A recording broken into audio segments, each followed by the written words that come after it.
Bonjour à toutes et à tous. Aujourd'hui, je vous propose une tagine de chèvre. Voici les ingrédients.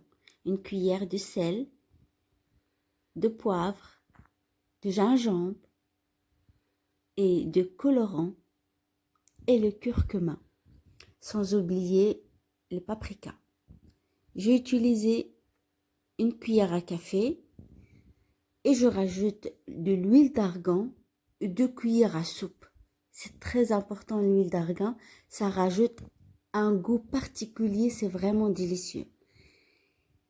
Et voilà, je vais prendre un sac transparent qui me permet que je vais tout rajouter dans le sac pour pas que je utilise mes doigts et les salir avec le colorant. C'est pour ça, cette petite opération, ça prend pas beaucoup de temps et c'est plus facile. Je vais rajouter la viande dedans et je vais m'assurer que le sac est bien fermé. C'est très important parce que si ça s'ouvre ou c'est mal fermé, c'est mieux de... Voilà.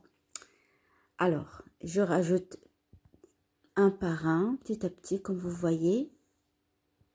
Et je vais fermer le sac, comme j'avais déjà dit.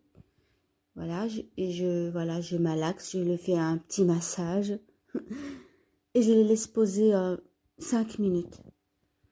Le temps de couper les oignons et préparer le tagine et préparer voilà, un verre d'eau chaude comme vous voyez.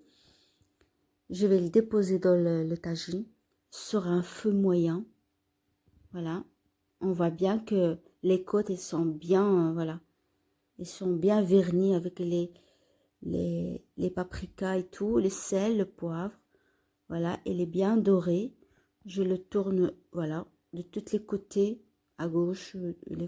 Il faut que ça, qu'elle devienne dorée. C'est ça qui rajoute un peu de goût, voilà, barbecue, mais voilà. C'est très important cette opération, voilà. Ensuite,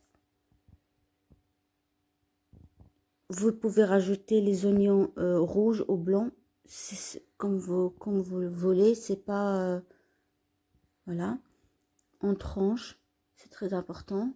Des fines tranches, c'est plus simple, ça cuit plus vite aussi, voilà.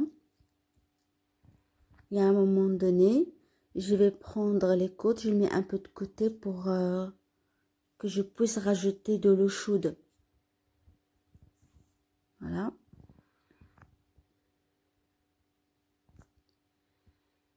Sur feu moyen.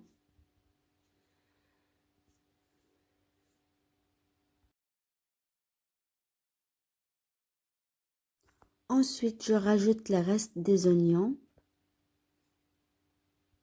Comme vous le constatez, j'essaie de les mettre un peu partout. Voilà. Vous pouvez aussi, voilà, rajouter à la place des carottes, des pommes de terre. Il y a beaucoup de choix. Je vais rajouter une pincée de sel et une pincée de poivre. Moi, je l'ai fait comme ça, simple. C'est vraiment aussi délicieux. Voilà, après 30 minutes, j'essaie chaque fois de surveiller et décoller la viande pour me rassurer qu'elle est bien. Voilà. Et que ça ne colle pas. En total, je les laisse cuire 1 heure, 1h30 jusqu'à 2 heures. Comme décoration, je vais rajouter des olives, des piments et des raisins secs. Voilà, je rajoute de l'eau chaude. Pourquoi? Je vous dis tout de suite pourquoi. Les raisins, parfois, ils sont sales ou quoi. Ben, on va retirer des poussières qu'il y a dessus et tout. Et comme ça, c'est propre. Et voilà, je rajoute des piments. C'est facultatif. Il y a des gens qui n'aiment pas des piments. Et voilà, moi, j'aime bien un petit peu. Pas beaucoup, mais j'aime bien un petit peu. Ça relève le goût. J'aime bien aussi les raisins parce que ça donne un sucré salé. Pas trop. Voilà, vous pouvez aussi rajouter à la place des... comment il s'appelle encore? Ouais, ça me revient. Des pronos. Oui, on peut rajouter aussi ça. Voilà, il y a beaucoup de choix. Et voilà. Je vous montre que je pique avec la fourchette pour voir la densité de la viande, si c'est bien cuit ou pas. Si ça frite facilement, bah c'est qu'il est prêt. Voilà, il faut toujours surveiller et bon appétit. J'espère que ce vidéo, elle vous plaira. Sans oublier deux, trois petites graines des amandes. Ça rajoute un peu de croustillant, moi j'adore. Et il y a des gens aussi qui rajoutent un peu de cannelle, mais moi je n'ai pas rajouté parce qu'après ça fait trop sucré. Moi j'aime bien quand même, voilà, les choses comme elles sont.